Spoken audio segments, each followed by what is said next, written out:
নমস্কার বন্ধুরা, আরো একটি নতুন রেসিপিতে সবাইকে স্বাগত জানাচ্ছি। একঘেয়েমি যদি রুটি পরোটা খেতে ভালো না লাগে, তাহলে আমি আজকে যে রেসিপিটি আপনাদের সঙ্গে শেয়ার করব, এই রেসিপিটি কিন্তু অবশ্যই ট্রাই করে দেখতে পারেন। খেতে কিন্তু খুবই ভালো লাগে। হাতে যদি মাত্র 10 মিনিট সময় থাকে, তাহলেই কিন্তু এই রেসিপিটি চটজলদি বানিয়ে ফেলতে পারবেন। এই রেসিপিটি কিন্তু খুবই স্বাস্থ্যকর, খুবই কম তেলে তৈরি করা হয়। বাচ্চাদের স্কুলে টিফিনেও দিতে পারেন, আবার কিন্তু জলখাবার কিংবা ডিনার কিংবা সন্ধ্যার টিফিনেও কিন্তু অবশ্যই তৈরি করে খেতে পারেন। আসুন তাহলে বন্ধুরা, আর বেশি কথা না বাড়িয়ে আমার আজকের রেসিপিটি শুরু করা যাক। বন্ধুরা, আজকের এই রেসিপিটির জন্য শুরুতেই একটি বড় জায়গার ভিতরে নিয়ে নিচ্ছি এই কাপটা মেপে 1 কাপ সুজি। সেই সঙ্গে নিয়ে নিচ্ছি হাফ কাপ টক দই। এবার দই আর সুজিটাকে চামচের সাহায্যে একবার খুব ভালো করে মেখে নেব।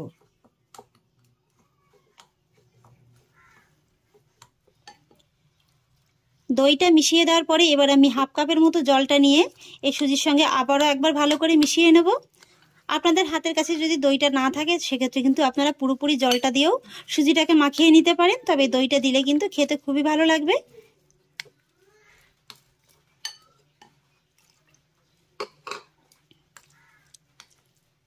পুরো হাফ কাপ জলটা আমি দিয়ে দিয়েছি, আর এবার আমি সুজিটাকে খুব ভালো করে মেখে নেব। সুজিটাকে আমি খুব ভালো করে মেখে নিয়েছি, আর এবার আমি এই সুজিটাকে 5 মিনিটের মতো ঢাকা চাপা দিয়ে রেস্টে রেখে দেবো। এই 5 মিনিটের ফাঁকে কিন্তু সুজিটা খুব সুন্দরভাবে একেবারে ভিজে ফুলে যাবে। ফিরে এলাম 5 মিনিট বাদে। এবার ঢাকাটাকে তুলে নিচ্ছি।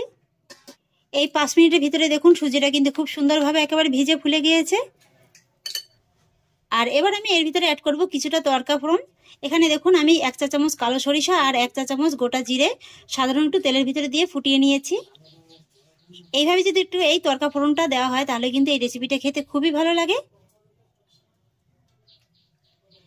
ফোড়ন দুটোকে আমি সুজির সঙ্গে একবার ভালো করে মিশিয়ে নেব। ফোড়নগুলো আমি খুব ভালো করে মিশিয়ে নিয়েছি, আর এবার আমি এর ভিতরে ঘরে থাকা কিছুটা সাধারণ সবজির উপকরণ অ্যাড করব। আর সেই জন্য দেখুন এখানে নিয়েছি আমি মিডিয়াম সাইজের একটি আলু। আলুটাকে আমি এইভাবে গ্রেট করে জলের ভিতরে 5 মিনিটের মতো ভিজিয়ে রেখেছিলাম। তারপরে 4-5 বার খুব ভালো করে ধুয়ে হাতের সাহায্যে এইভাবে খুব ভালো করে চেপে কিন্তু আলুটাকে দেখুন একেবারে ঝুরঝুরি করে নিয়েছি। আর এবার আমি এই আলুটাকে এর ভিতরে দিয়ে দেবো। তারপরে দিয়ে দেবো কিছুটা গাজর কুচি। গাজরটাকে কিন্তু খুবই ছোট ছোট করে একেবারে কুচিয়ে নিতে হবে।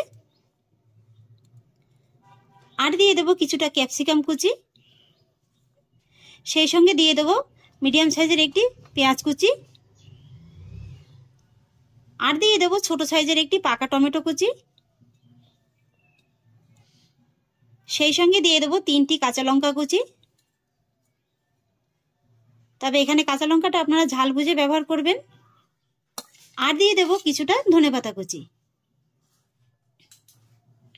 এবার এই সমস্ত সবজির উপকরণগুলো আমি ভালো করে একবার মিশিয়ে নেব।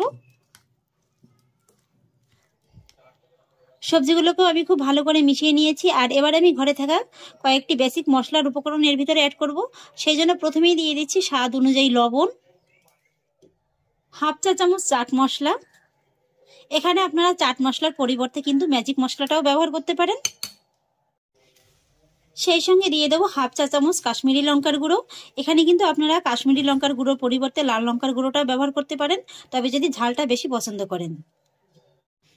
আর সেই সঙ্গে দিয়ে দেবো হাফ চা চামচ সাদা তিল। এই সাদা তিলটা বন্ধুরা দিয়ে দেখবেন খেতে কিন্তু খুবই ভালো লাগে, আর এটা কিন্তু শরীরের পক্ষেও খুবই উপকারী। এবার সমস্ত মশলার উপকরণগুলো আমি আবারও একবার ভালো করে মিশিয়ে নেব। মশলাগুলোকে একটু মিশিয়ে নেওয়ার পরে এবার আমি এর ভিতরে দিয়ে দেবো আবারও সামান্য একটু জল। এটা কিন্তু প্রয়োজনের থেকে একটু শক্ত মনে হচ্ছে, তাই সামান্য একটু জল দিয়ে দেবো। জলটা দিয়ে মেখে নেওয়ার পরে আমি আপনাদের পারফেক্ট ঘনত্বটা দেখিয়ে দেব। জলটা দেওয়ার পরেও আরো একবার ভালো করে মেখে নেওয়ার পরে এবার আমি ফাইনালি এর ভিতরে অ্যাড করব 3 চুটকির মতো বেকিং সোডা। তার উপরে দিয়ে দেবো সামান্য একটু জল। এখানে আপনারা বেকিং সোডার পরিবর্তে কিন্তু হাফ চা চামচ ইনোটাও ব্যবহার করতে পারেন। এবার বেকিং সোডাটাও আমি ভালো করে মিশিয়ে নেব। সমস্ত উপকরণগুলো আমার ফাইনালি খুব ভালো করে মাখিয়ে নেওয়া হয়ে গেছে। আর এবার আমি এই ব্যাটারের ঘনত্বটা আপনাদের দেখিয়ে দিচ্ছি। এই যে দেখুন বন্ধুরা, ঘনত্বটা কিন্তু ঠিক এরকমই হবে। একেবারে যে খুব বেশি ঘন তাও নয়, আবার একেবারে কিন্তু পাতলাও নয়। এই যে দেখুন একটু খেয়াল করে। আর সেই জন্য দেখুন আমি গ্যাসের উপর একটি তরকা প্যান বসিয়ে দিয়েছি। প্যানে দিয়ে দেবো 1 টেবিল চামচের মতো সাদা তেল। তেলটাকে প্যানের গায়ে খুব ভালো করে লাগিয়ে নেব। আর তারপর এই তেলটাকে খুব ভালো করে গরম করে নেব। তেলটা ভালোভাবে গরম হয়ে গেছে। আর এবার আমি তেলের ভিতরে এই 2 হাতার মতো ব্যাটার এর ভিতর দিয়ে দেব।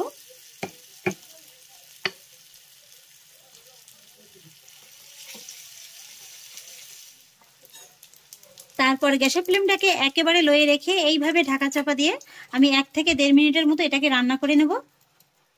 এবার ঢাকাটাকে তুলে নিচ্ছি। বন্ধুরা এই নাস্তাটি তৈরি করতে কিন্তু একদমই সময় লাগে না। এই মোটামুটি 1 থেকে 1.5 মিনিটের ভিতরে কিন্তু একটা পাশ হয়ে যাবে। এবার আমি এটাকে ওইভাবে উল্টে দেব।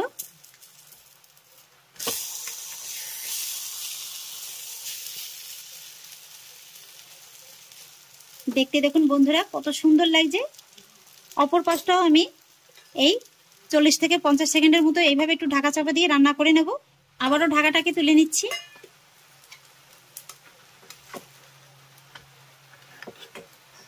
অপর পাশটা দেখুন বন্ধুরা কত সুন্দরভাবে তৈরি হয়ে গেল। আর মোটামুটি একটা নাস্তা তৈরি করতে কিন্তু আপনার 2 থেকে 2.5 মিনিটের মতো সময় লাগবে। এই 2 থেকে 2.5 মিনিটের ভিতরে কিন্তু নাস্তাটা একেবারে খুব সুন্দরভাবে হয়ে যাবে। আমার একটা নাস্তা তৈরি হয়ে গেল। একটি প্লেটের পরে নামিয়ে নেব। একই রকম ভাবে আমি আরো একটি নাস্তা তৈরি করে নেব।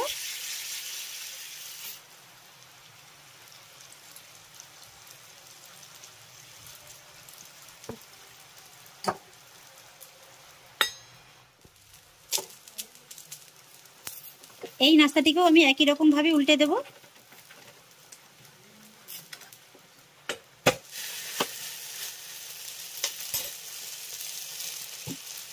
আর বন্ধুরা প্রত্যেকবারই কিন্তু নাস্তাটা উল্টে দেওয়ার পরে সামান্য একটু সাদা তেল দিয়ে দেবেন। একই রকম ভাবে আরো একটি নাস্তা আমি তৈরি করে নিয়েছি।